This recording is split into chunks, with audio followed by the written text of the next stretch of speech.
para po sa biyaya ng Diyos, para sa hapong ito, o umagang ito, ay ating bubuksan ang ating mga banal na kasulatan sa isang verse lang po for now. So Psalms 50 verse 14. Psalms 50 verse 14. At ito po ang sabi, Psalms 50 verse 14.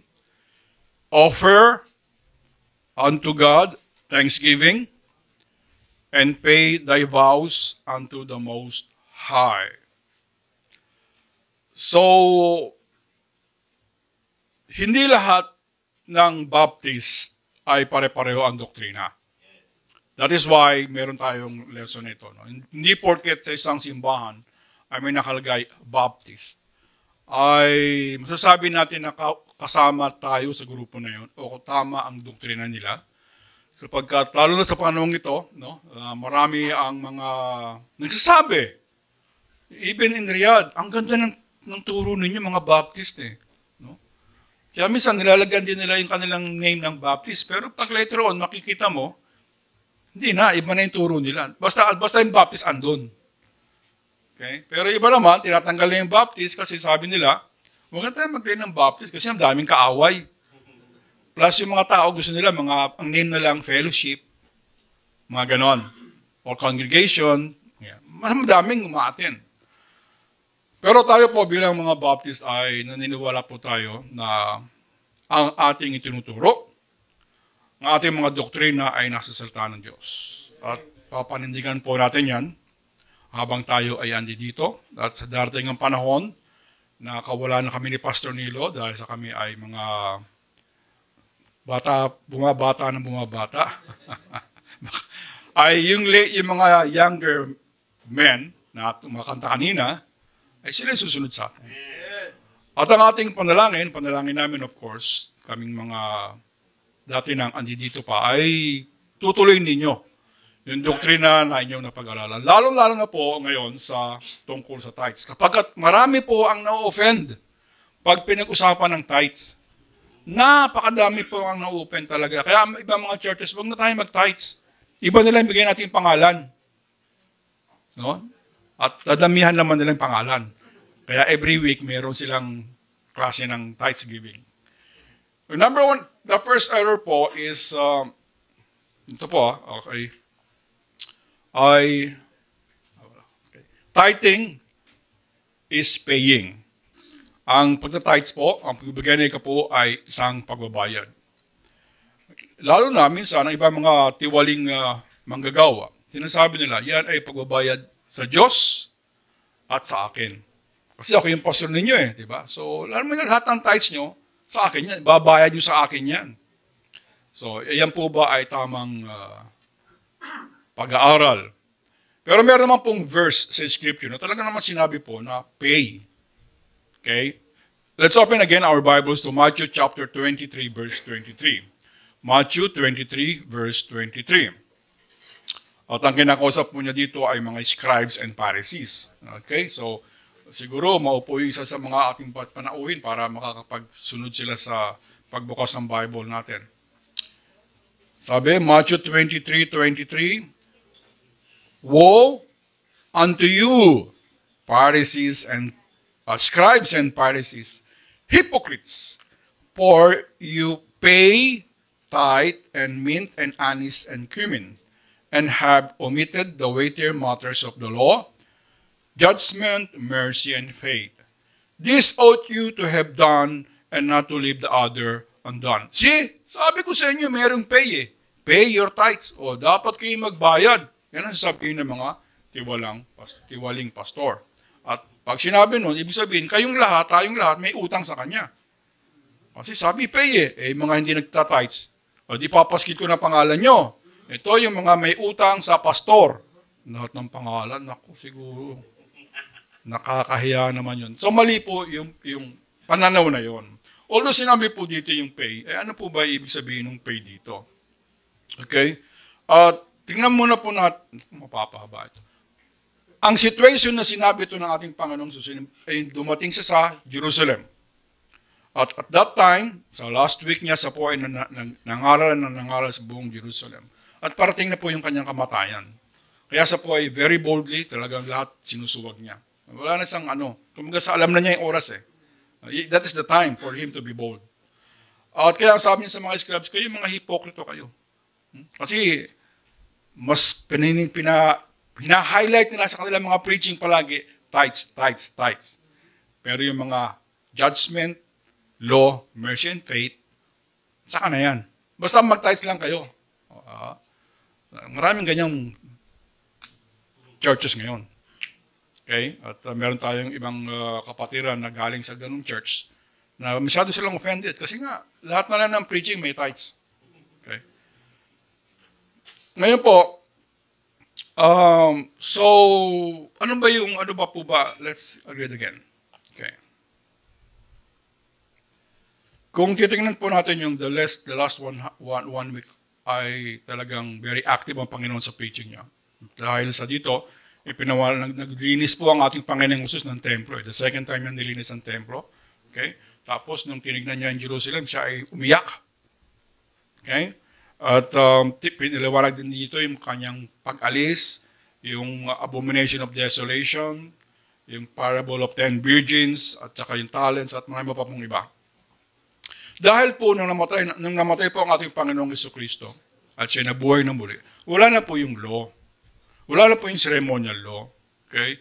Kaya lahat ng bagay na ginagawa ng seremonya during the law, ay tinanggal na po yan. If we could remember, doon sa mga nagbabasa ng scriptures today, in the book of Leviticus, andun po yung lahat ng mga ang tawag doon, rituals na ginagawa ng mga Hudyo. Pag ikaw ay nagkasakit, at yung sakit ay malubha, alis ka sa bayan, doon ka sa isang lugar, 7 araw, after 7 days, titingnan ka ng priest, magaling ka na ba? O magaling ka na, pagbalik mo, mag-alay ka. Ganun na, marami po yan. Pero yan po ay wala na sa panahon na ito. Yung mga rituals po sa Old Testament, ay wala na pong priest. Hindi na po tayo nag-aalay, hindi po tayo mag-aalay ng kambing dito mamaya. Okay, although si Brother Louie nag-post siya ng barbecue, sabi ko sana matesting natin yun ngayon, Meron ka bandala? Sayang. Okay, so wala na po mga ganun, sacrifices ngayon. Sapagkat ang ating sacrifice, ang sacrifice ngayon ay yung ginawa na ng ating Panginoon Jesus. Final na po yun. At siya lamang po ang mag-aalis ng anumang kasalanan. So wala na po yung ginagawa sa Old Testament ceremonially. Ngunit ang law, ang commandments, ang 10 commandments, andyan pa din po yan. Hindi po mawawala yan. Okay. So nung sinabi po ni David, offer unto God thanksgiving and pay thy vows unto the Most High. Ano po ba kaya ang ibig sabihin nun? Kung iduduktong natin dito yung sinabi ng Panginoong Jesus na pay tithe. Okay? Okay? But first, tingnan po natin yung vow. Ano po ba ibig sabihin ng vow? Vow. Okay? It is a promise. Di po ba? Okay? Lahat ng mga may asawa dito, we take our vows. Okay? Hindi yung gano'n, Hindi yung pangako sa ating mga asawa. Sa harap ng church at para sa harap ng Diyos. So, yung pangako yan. It is also a commitment. So, ang sinasabi dito ni David sa Psalms 50:14, okay, mag-offer tayo ng pasalamat sa Diyos at bayaran din natin yung ating mga pangako. So, we could, pag dinugtong po natin yun, ibig sabihin po nun, ng ating Panginoon Jesus, yung mga pinangako ninyong tithes, ibigay ninyo. Hindi parang bayad as if may utang ang Panginoong may utang sa Diyos, ang mga tao. Okay? Hindi po ganun yun. So it is a promise, it is a commitment. Ito po ay commitment sa Diyos. Meron tayong mga commitments, of course, sa ating asawa, so we should do that. Meron tayong commitment sa schools, as students, we should do that. Meron tayong commitment sa government, we should do that. But this commitment, yung giving up tithes, is commitment unto God. Okay? Pag meron tayong commitment sa ating pastor, that's different. Iba po yun. Huwag natin paghahaluin yung tithes ko, kay pastor yan. Hindi po scriptural yan. Bigyan mo siya ng commitment outside of the tithe, outside of our offerings. Now, tignan po natin yung ginawa ni Jacob sa Genesis chapter 28. Genesis chapter 28. 3 verses, at makita po natin yung sequence nung sinabi ng bakit nagkaroon ng type. Yung explanation ng kanyang ginawa. Genesis verse 28 hanggang 21. And Jacob bowed a bow, saying, If God will be with me, and will keep me in this way that I go, and will give me bread to eat, and raiment to put on, so that I come again to my father's house in peace. 21, Then shall the Lord be my God. And this stone which I have set for a pillar shall be a God's house. Okay, ito yung susunod. And of all that thou shalt give me, sabi doon, of all that thou shalt give me, I will surely give the tenth unto thee. So, ano yun? Ano yung ginawa ni Jacob dito? Okay, sabi niya, lahat ng ibibigay mo sa akin, Panginoong Diyos, dahil iningatan mo ako, inilagaan mo ako, lahat na makakamit ko, ano man yan, no, lupa man yan, okay, or mga hayop man yan, yung tenth ibibigay ko sa iyo. Okay. And that is a personal vow. Personal yun kasi siya yung nagsabi, di ba? Personal yun. Sinabi niya yun. Meron siyang pangako sa Diyos. Meron siyang promise, meron siyang commitment sa Diyos. Ang sabi niya, ibibigay niya 10%. Ba't ka 10%, ano? Siguro, is it enough? Is it less? Ang importante, mga kapatid, we made a promise. Yun ang dapat nating ibalik sa Diyos.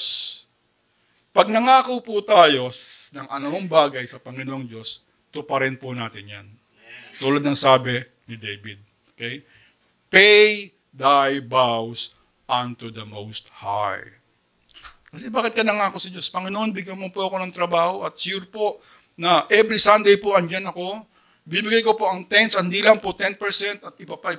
Pero nagkatrabaho na, nakalimutan na lahat. That is a sin. So kung si Jacob, hindi niya ginawa yung bagay na yun, saan magkakasala sa Panginoong Diyos? Because a promise, that is a commitment sa Diyos. Now, as a church, that is a personal commitment, isn't it? Kasi siya yun eh. Okay? As a church, ano yung commitment natin? Kanina lang, tawa nga ako dahil pinakita ni Pastor yung covenant eh. That is also our commitment to the church, to the Lord. Huwag po natin kalimutan yan. No? We should pay our commitment to the Lord. We should pay our promise to the Lord. Kung ano man po yung pinangako na yan, ay tutuparin po natin yan. At natutuwa po tayo dito sa SGBCI. Sapagkat, tayo po ay nangako at ang panalangin talaga nating lahat, tayo po ay tumupad doon sa pangako natin. Dapat nating i-honor. Di ba? Napaganda ng we should honor our commitment so that we will be honorable person. Di ba? Kasi magandang pakiram, honorable person. Kasi sa mga hearing, sa court, sa Senate, di ba? Honorable congressman. Di ba? At sa atin, sasabihin niya ng Panginoong Diyos natin, you are an honorable person. You are an honorable child of God. Because we honor our commitment. So our commitment, if we say, Panginoon, I promise you this much, 10%, we should honor that. Okay. If we promise 20%, we should honor that. Huwag nating liitan. Pwede natin dagdagan yan, pero huwag nating liitan. Huwag nating bawiin yung sa ating pangako. So yung sinabi po dito na pay is that we fulfill our promise. Okay? So itong ginagawa ng mga hypocrites na Pariseo, promise sila ng promise. Kasi nga, ano sila eh, show off. Diba? Pagka maraming tao, nangangako ako, parang mga politiko yan eh. Nangangako ko, ito gagawin ko, ito bibigay ko, pero hindi naman nila ginagawa. Kaya sabi sa kanila ng Panginoong Jesucristo sa kanila, mga hipokrito kayo. So and that's the number one. Tithing is paying, sabi ng mga iba. Kaya ang ginagawa ng ibang mga pastors, ng mga even churches, I don't know a particular one, no? So I don't know. But that could, pag ito yung ginamit nilang ng verse, At sinabi sa mga congregation, you should pay your tithes to me. Dapat merong bell sa isip natin. Ting! Mali yun ah. Okay? Dapat ang Holy Spirit magsasabi sa atin, something's wrong. That is an error. Okay, so that's error number 1. Error number 2, ito, mas common. Failure to tithe is robbing God. Okay? Ito dati, hindi ko maintindihan to. Talaga, doon, nasa ibang church pa ako. But how can we rob God? Can we really rob God? Pwede ba natin talagang nakawan ng Diyos? Hindi ba siya yung lumalang ng lahat ng bagay sa mundong ito? Hindi po ba? Sabi niya sa Psalms 24:1, the earth is the Lord, and the fullness thereof, the world, and they that dwell therein. So yung ginawa ng Diyos ang mundo, lahat yan sa Kanya. At hindi lamang yung mundo, kundi lahat na naninirahan sa mundo ay sa ating Panginoong Diyos na makapangyarihan. So, paano natin nanakawin yung bagay na yun na siya yung gumawa? Okay. Paano ang isang finite na tao, tulad natin, makakanakaw sa isang Diyos na makapangyarihan?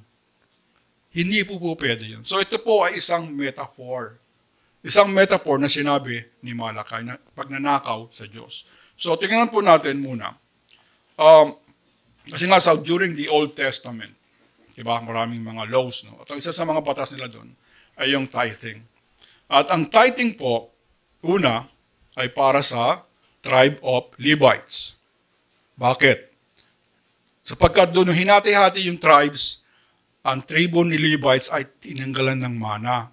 At ang sabi ng Panginoon Diyos, kayo ay mabubuhay kahit wala kayong mana. Wala kayong lupa. Bakit? Of all the tribes, lahat ng ibang tribes, magbibigay sila ng 10% para sa inyo yan.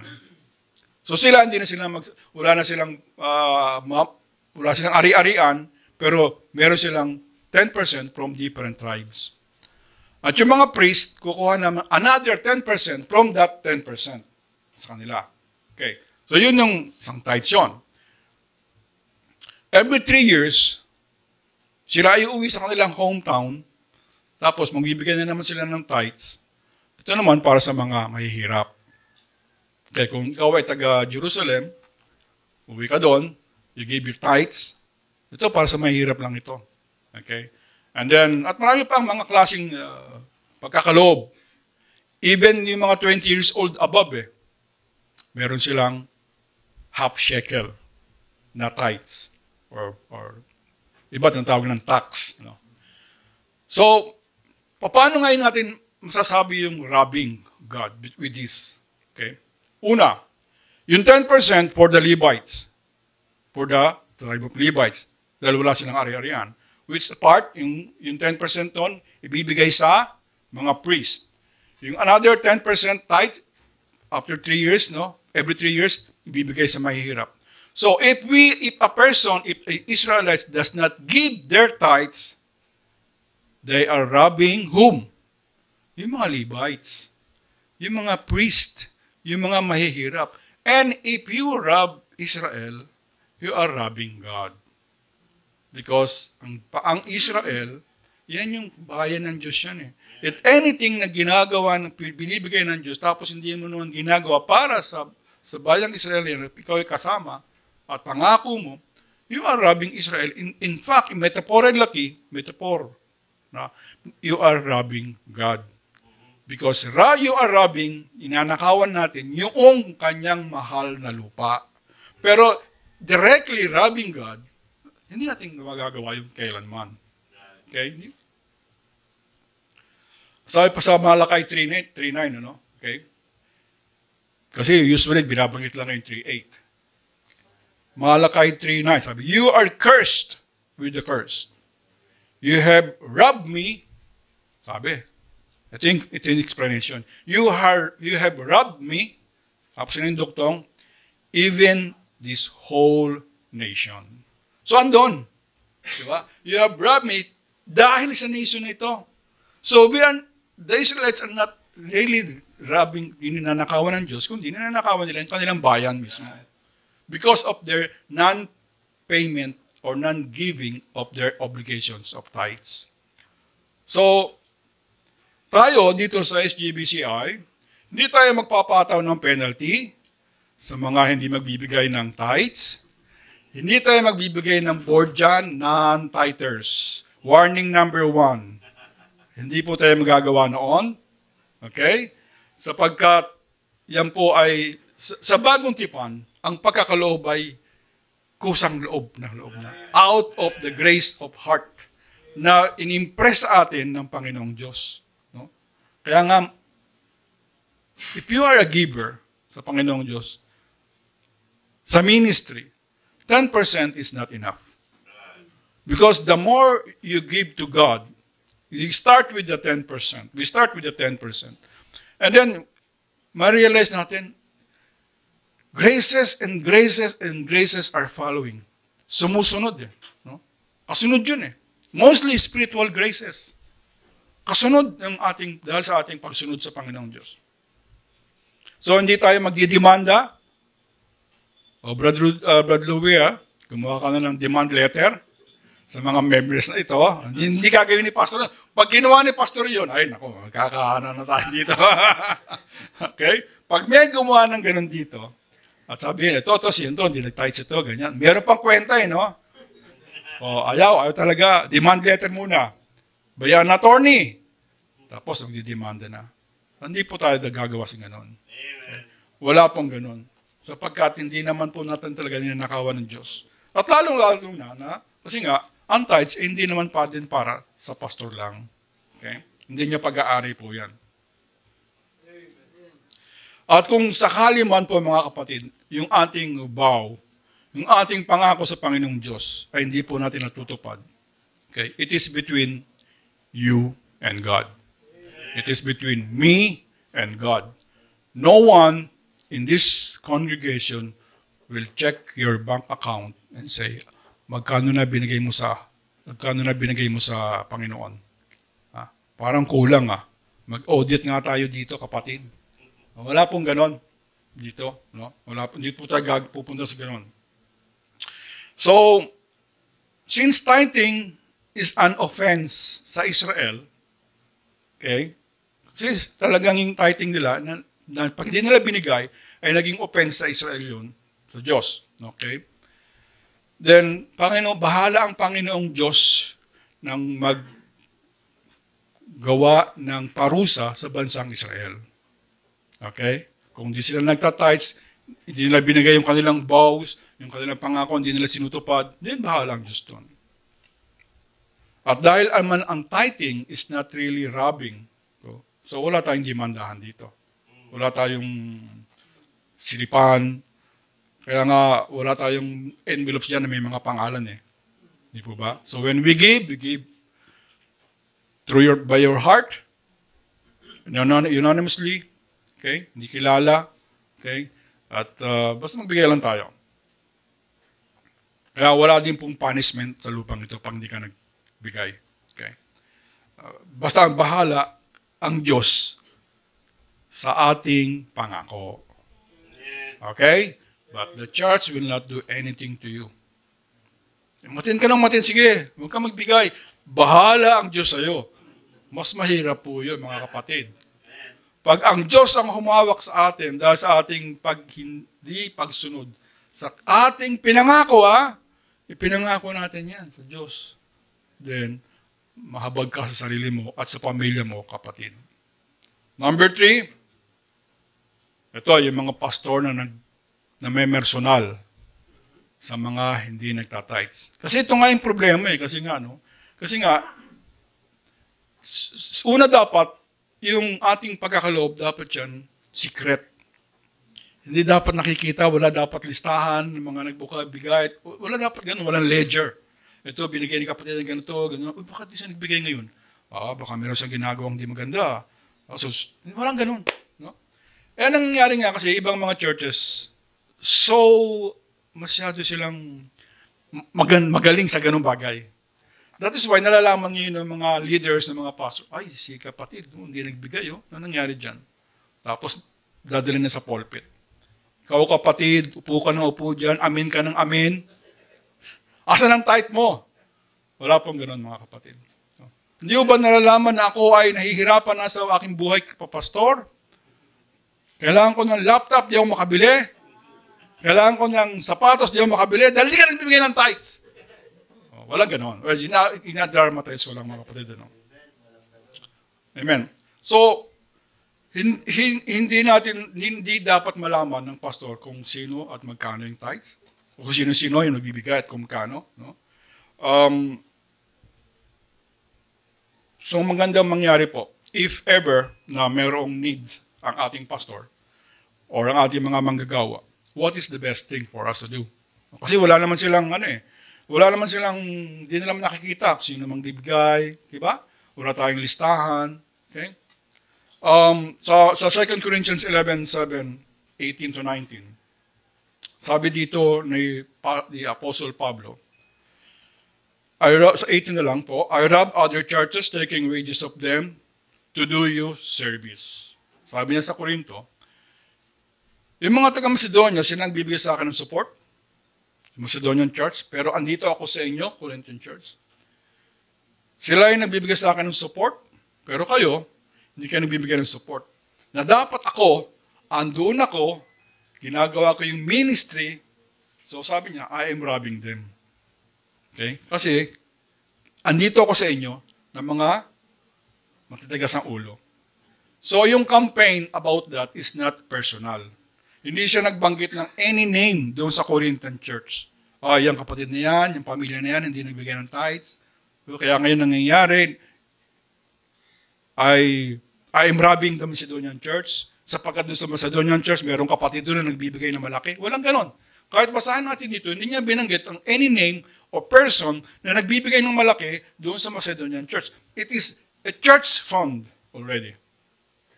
Okay? It is a church fund. Kaya magbigay ka ng malaki, huwag kang aasa na, dapat sundin nila ako dito dahil ako yung nagbibigay ng malaki. Hindi po. Kapag ang ating pong kaloob ay binigay na natin sa iglesia, yan po ay pera ng Panginoon. At hindi natin pwedeng sabihin na, dahil ako ay nagbigay ng malaki, dapat masunod ang gusto ko. Pag hindi nyo sinunod, aalis na lang ako, kasama yung tithes ko. Okay. Pag, curse to you! Pag ganoon ang ustak natin, curse unto you. Susumpahin ka po ng Diyos. Ngayon, ito, si Pablo, sabi niya, meron siya mga pangailangan. Na hindi naman niya sinabi sa church. Basta sanabi lang niya, sa halip na ako ay binibigyan nyo, ang iba ang nagbibigay sa akin. Andito ako sa inyo. Okay? So ang lesson dito is that may mga ibang pastors or mga gawa na mahilig magpaawa. Okay? Si pastor, hindi po yan ganyan. Pero may mga needs din si pastor. Okay? Kaya, be conscious tayo. Hindi lamang yung ilaw nakikita natin, ang pangit ng ilaw. Wala namang baso. Ang pangit ng banyo. Okay? Lahat nakikita physical, pero yung pastor natin, hindi natin nakakamusta. Pastor, kamusta ka na? Pastor, may sakit ka ba? Pastor, malapit na birthday mo. Gusto mo ba ng Pastor's Day? Hindi, definitely no. Definitely no. Sinabi na nga niya, hindi, ayaw niya yun. Huwag niyo pilit. Hindi galing sa akin yun. Now, the point is that, if, para maiwasan po, okay, na yung mga ibang mga manggagawa, ganoon din sana sa ibang mga churches, ay maging sensitive tayo sa needs ng ating mga manggagawa. Hindi lamang po dito, kundi sa iba pang mga churches na kung saan andun tayo. Hindi na kailangan pa na makita natin na sira yung pantalon, tapos, sira yung pantalon ni pastor. Hindi man lang tinahin ng asawa niya, pambira. Diba? Ganun eh. Be sensitive. Okay? Hindi lahat ng pastor ay sasabihin, kailangan ko nito, kailangan ko nito, kailangan ko nito. Mga kapatid, tayo as a church, as leaders of the church, We should be sensitive of their need. So, wala pong personalan pagka hindi nag-tithe. So, pastor, hindi po dapat siya na may personal. Number 4, ang tithe po, yan po ay hindi po yan sweldo ng pastor. Okay, hindi po yan sweldo ng pastor. Sapagkat sinabi po sa Numbers 18:26, ito yung kanilang kinukot nila. Okay? Kasi meron naman sila mga verses na sinasabi. Diba? Hindi naman sila basta na lang ginagawa nila. May mga verses din. Kaya nga lang, mali po yung kanilang interpretation. Yung kanilang interpretation is based on their needs. Thus speak unto the Levites and say unto them, when you take the children of Israel, the tithes which I have given you from them. Remember, the 10% of all the tribes ay ibibigay sa Levites. Okay? For your inheritance, then you shall offer up an heave offering of it for the Lord, even the 10th part of the tithe. So, ginagawa ng ibang mga manggagawa. See, sabi ng Panginoon Diyos, pero kanila ba sinabi? Sa Levites, tribo ng Israel, na wala namang lupa. Di po ba? So, mali po yung application nila. Yan po hindi po pwedeng i-transfer sa New Testament. Nasasabihin ng isang manggagawa, yan tithes, lahat ng tithes na yan, sa pastor na yan. Lalo namang di yan sa mga deacons, na sila na yung mangunguna sa paggasta. Hindi po. Ang ating pong pastor, siya po yung administrator of this church. Yan po ang nakatalaga sa scripture na siya yung administrator. At sa tulong po ng banal na espiritu, ay sila po yung nangunguna sa pagtakbo ng iglesia natin. Including not only yung paglinis, yung pagpapatayo, yung pagbibisita, okay, including our tithes and offerings. Because sometimes we forget na ang pastor dapat siya nagbibisita, dapat nag-Bible study, dapat siya ganyan, dapat pag may sakit, pupuntahan, papanalangin. Ang dami, no? But sometimes members forget na he is also the administrator of the fund. Kaya wag po tayong, bakit ginawa ito? Bakit ganun? Pag pinag-usapan ng fund, sensitive. Kanina sensitive tayo sa needs. Pero ngayon, sensitive pag ginamit yung fund. Huwag po sanang ganon. Okay? Remember, it is God's money. Yes. The church has the say with the pastor under the Holy Spirit. Okay? Wala pong biblical basis yung sinasabi na the tithe is mine. Dahil ako ang pastor. Akong bahala dyan. Okay? At maganda po yung arrangement ng SGBCI. Bakit? Kasi, yung asawa ng pastor, hindi siya yung treasurer. Di ba? Mahirap po yun. Yung pastor, yung treasurer, asawa. Yes. At as much as possible, sabi niya, wag. Sa inyo. Yan po yung magandang practice. Para maiwasan ang anumang bagay na, alam niyo naman ang tao maraming naiisip. Okay? Sapagkat ayaw po natin na mapulaan ang ministry ng pastor because dahil lamang sa paghawak ng pananalapi ng iglesia. Amen. But tandaan po natin, mga kapatid, ang pastor ay administrator ng iglesia. Hindi lamang po sa physical aspect ng church, hindi lamang sa spiritual aspect ng buhay natin. Ganon din po sa financial aspect of the church. Okay? Number 5. Ito, common na ito. The more you tithe, the more blessing. We know that is wrong. Okay? We know that is wrong. Hindi ko na papahabain to. Okay? Sapagkat yung loan na yan is for the farming. And yan po ay pagsinabing farming. Sa lahat ng tao na po yan, hindi lamang ito for Christians. Magbigay ka o hindi, kung ikaw naman po ay nagbibigay sa ibang bagay, okay? O sa ibang bagay, magkakaroon ka ng negosyo, lalago yan. Basta pinapangalagaan mo. So, not specifically only because you give to the church. At kahit hindi Kristiyano, basta siya po ay maayos yung kanyang farming, maayos yung kanyang business, lalago yan. Ang paglago niyan ay hindi nakadepende because of tithe. Ang mali po sa mga churches ngayon, yun ang kanilang sinasabi. the more na magbigay kayo ng seed sa iglesyang ito, o sa church na to, o sa akin na pastor, padadamihin niya ng Diyos. No? Yang seed na yan, dadami yan. At yun ang palagi sinasabi. Maaring lumago ka, pero tandaan po natin, marami po mga Kristiyano, kahit sa bagong tipan, ang naghihirap, ang mahirap. Ibig bang sabihin nun, dahil hindi sila nagbibigay? Hindi po. Dahil ang pagyaman, ang pagyabong, ang pag-unlad ng mga tao ay nasa biyaya pa rin ng Panginoong Diyos. Hindi po yan nakabase sa dami ng tithes na binigay natin, sa dami ng offering na binigay natin. Sapagkat kung ganun po, talagang parang na tayong gobyerno ng bayan lang talaga. Yung mayaman, lalong yung mayaman. Yung mahirap, lalong mahirap. Baki-baka. Hindi po ganun na iglesia. Hindi wag natin ituring na ganun ang isang iglesia ng ating Panginoong Diyos.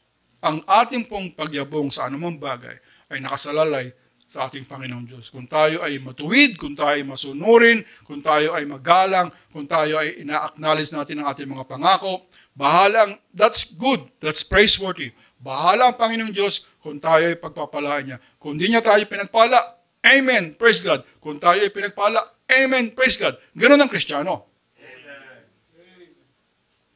At pag tayo ay pinagpala, pagpalaan niyo din ang gawain ng Panginoong Diyos sa ating offerings, tithes, sa pag-giving. Ito, number 6 and 7. Bilisan natin. Number 6, ang mga hindi nagtatites ay, sabi dito, matatakaw. Greedy ang mga yan eh.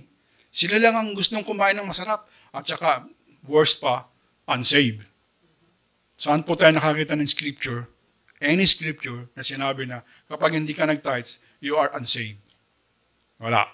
Okay? Hindi po nakabase sa ating pagbibigay kung if you are saved or you are not saved. Probably, most of us na nangyayari because of wrong priority. Wrong priority lang talaga eh. Di ba? Kasi as a church, palagi naman sinasabi yan, palagi hinahamon na tayo po ay magbigay, magkaloob sa Panginoong Diyos ng kusang loob. Right? Sapagkat yan ay inutos ng Diyos. Okay? Sinabi ni Pablo, gawin natin yan every first day of the week. Dalihin natin ang ating mga offerings. Kaya lang, nagiging mali ang ating priority. Because pag sinabi po ang priority, pag pinasulat po natin ang bawat isa, I'm sure ang unang priority natin pagkain. Huwag lang yung priority ni Brad Jerome. Na puro pagkain daw sabi niya. Pagkain, of course, school, bahay, Meralco, tubig, yan. Yan priorities. And then medical. But pag yan po ay inuna natin, talagang ako naman yung matitira, wala na. Wala na para sa Panginoon. So, ang maganda pong priority, para sa Panginoon, unahin natin.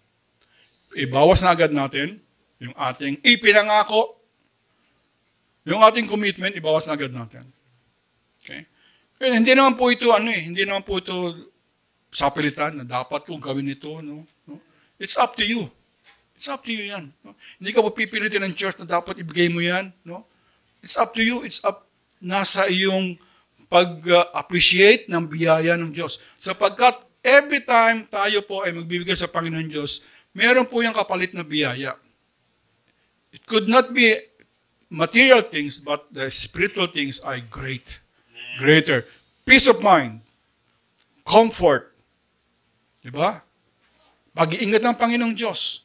Those are great things. Hindi mo mababayaran yan. Marami pong mayayaman na tao ngayon ang walang peace of mind. Hindi makatulog. Bakit? Ang dami nilang pera. Hindi alam kung saan ilalagay yung pera.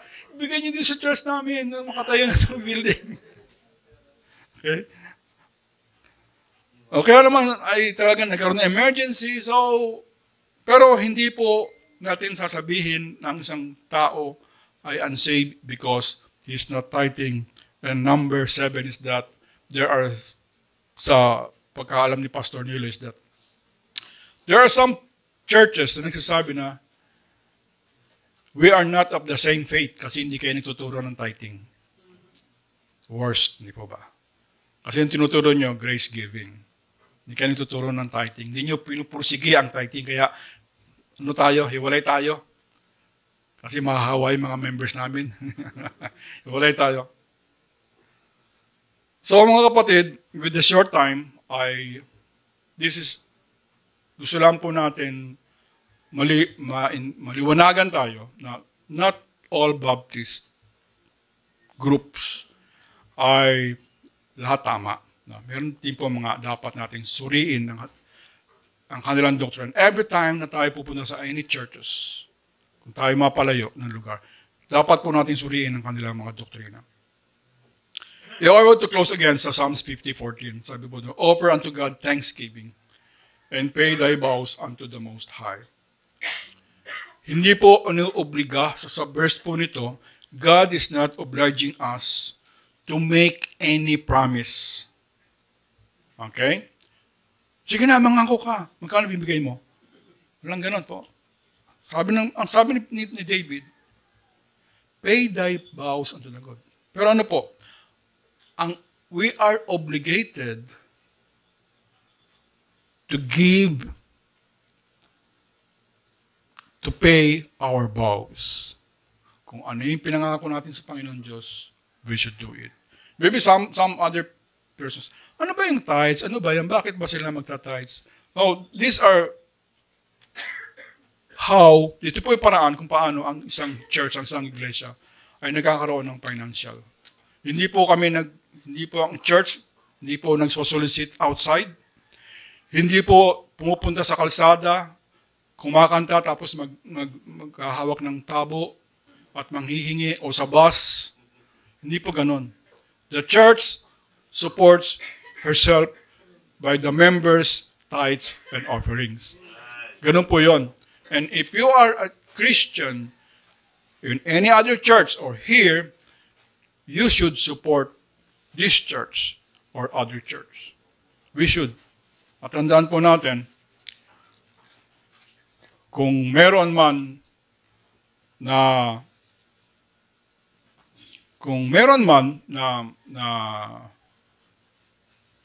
as an pastor, as an administrator of the church, kung meron man mga decisions na sa palagay mo ay parang hindi tama, parang gano'n. Well, lagi namin sinasabi ni pastor, diba? Talk to me. Kasapin mo ko. Huwag natin siyang ipagkalat na bakit ganun. Yan po ay isang kasalanan. Okay? Open naman si pastor. Siya po yung pastor na nakita ko na open sa lahat ng bagay. 24 hours. Palagi naka-online yan. Maniwala kayo sa akin. Mga kapatid, this will be our last points ko lang po. Kung tayo po ay nagbigay ng anumang pangako sa Panginoong Diyos, ito pa rin po natin. Okay? Kung minapahalagahan natin yung ating pangako sa ating mga asawa, di po ba? Pinapahalagahan natin yun, di ba? Very important yun. Yung pangako natin sa ating mga magulang, yung pangako natin sa ating school, sa ating trabaho, pinapahalagahan natin. We make sure na maaga tayo sa trabaho. We make sure na ginagawa natin ating trabaho. But please, mga kapatid, ang challenge sa atin, sana kung gaano yung ating endeavor, yung ating pagsisikap na maging masunurin sa ating pangako, sa ating mga trabaho, sa ating mga schools, ganoon din pong mas mahigit pa ang ating pagnanais, ang ating pagkilos sa pagtupad ng ating mga pangako. Ilan po?